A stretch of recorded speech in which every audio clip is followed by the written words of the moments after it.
The Kingdom Hearts series is finally on PC on the Epic Games Store, and honestly, it's really great to play on PC. Thank you so much to Square Enix for review copies of the entire series. Thank you so much. I wasn't expecting to get them. Currently, the games are 20% off until April 6th, and if you buy Kingdom Hearts 3 before April 6th, you get 3 months of PlayStation Plus for free, so that's quite nice. I want to talk about the accessibility for the series, and actually, yeah, there's quite a lot. It's nice what they've done.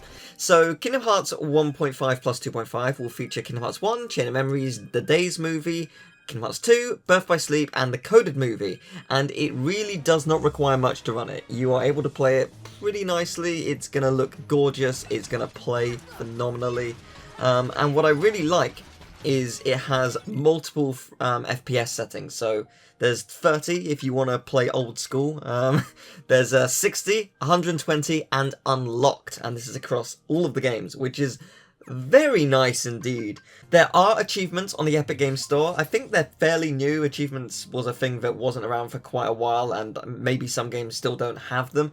But yeah, no, the achievements are in all of the games. The only way to see your achievements is by holding Shift and pressing F3 when in-game. You cannot see your achievements on the launcher. I'm guessing that's something they're going to be implementing later down the line. But as of right now, that's the only way you can see your achievements for that game.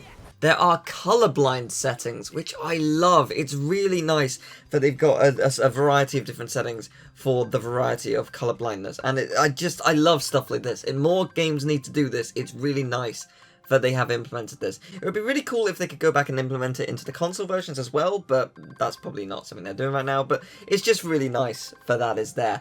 And on top of that, for Melody of Memory, there are transparency settings. So you can make it a lot easier to play the game, especially in the modes where you're playing alongside a movie. I've got a comparison here. Here's what it is normally, and here is it with the transparency settings, and it really does make quite a difference.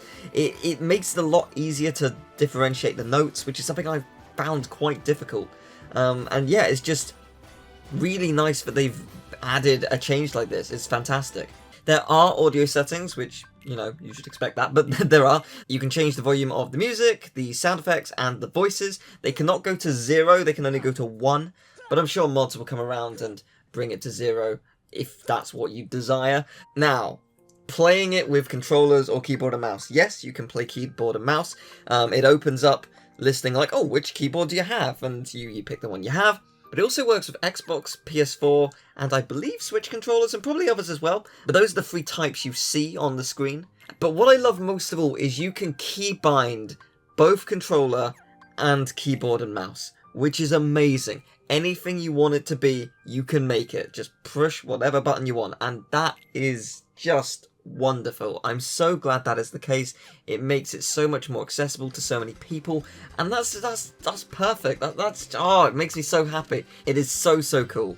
Unfortunately, it doesn't seem like font size is changeable, nor is there a way for text to be read aloud by the game, but the font size has been pretty big in Kingdom Hearts, especially earlier Kingdom Hearts games, so, you know, that's pretty handy, and, you know, mods are almost certainly going to be a thing. I've been asked that by people, do I think there's going to be mods?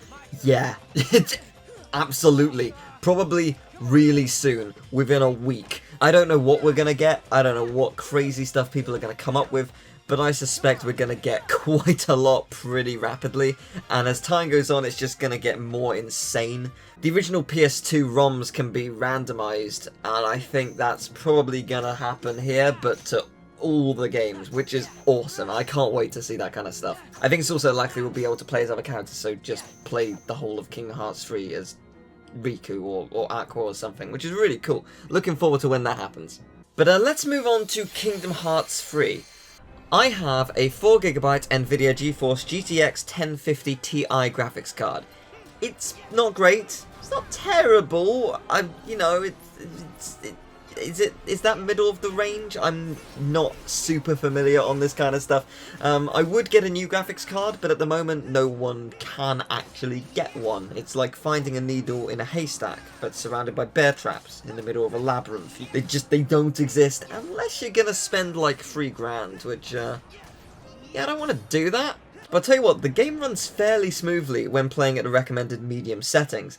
Some cutscenes stutter a little, and I haven't got to the super intense worlds like Pirates of the Caribbean, or the endgame fights with like a billion enemies, but gameplay wise, it's smooth, it looks and it feels good to play, and yeah, I'm very happy with that. You can also choose custom presets to alter what you need up or down, depending on how powerful your computer is, which is very nice indeed. People have been running the game at 4K and it looks phenomenal. Man, I wish I could do that. If you have a HDR monitor, that's high dynamic range, to make the graphics look a lot nicer, there is a function for that, which is also very lovely. And Kingdom Hearts 3 and Melody of Memory has English/Japanese versions, so you can switch between which you prefer, which is really nice. Kingdom Hearts 3 still only has 9 save files, which is a bit disappointing, but I am sure mods will change that probably immediately. So yeah, that's probably not something to be worried about. And Kingdom Hearts 3 has a new Keyblade, except it's not technically new. The PS4 and Xbox One version of the game has their own Keyblade. This is the Epic equivalent. It's an alternate version of the Kingdom Key, but with a couple of changes. In the case of the Epic Game Store version, it has Lucky Strike on it, meaning you are going to get rarer items easier. So I'm inclined to say this is a much better version of the Kingdom Key, and actually it's a very viable Keyblade for the entire game because of Lucky Strike. Lucky Strike is just super valuable, and yeah, the fact that you get it from second one of playing is really, really helpful. And I think that's everything. Yeah, there's a lot to love about how the games look, how they play, and I mean, obviously, the more powerful your computer is, the better the experience is going to be. I'm not super knowledgeable on computers, I will admit, but I do believe that most things will be able to run 1.5 and 2.5 if you want to get into the Kingdom Hearts series for the first time. Those are upscaled and improved ports of the PS2 and PSP titles, so yeah, you don't need too much to run them, which is fantastic. I don't have anything to test what can and can't work, but Epic Game Store does have a list of the minimum recommendations, so yeah, have a look through there, have a look at what your computer or laptop can do, and yeah, if your computer specs meet the requirements, then pick it up, it's worth going for. It is really nice to have the Kingdom Hearts series on PC. I'm looking forward to playing through them all again, and suffering with the achievements. Oh, no, the achievements are so wonderful that they're there, but the series is so hard to complete 100%, oh boy. Thank you very much for watching. Hope you enjoyed the video. If you did, leave a like, subscribe, share the video around. Tell me, are you picking up the game for the first time? Have you bought games from the franchise in the past and are picking up again? Have you already bought it? What are you doing? I want to know what you're up to and if you're enjoying it, if you've already purchased it. But thank you very much for watching. I'll see you next time. Take care. Bye-bye.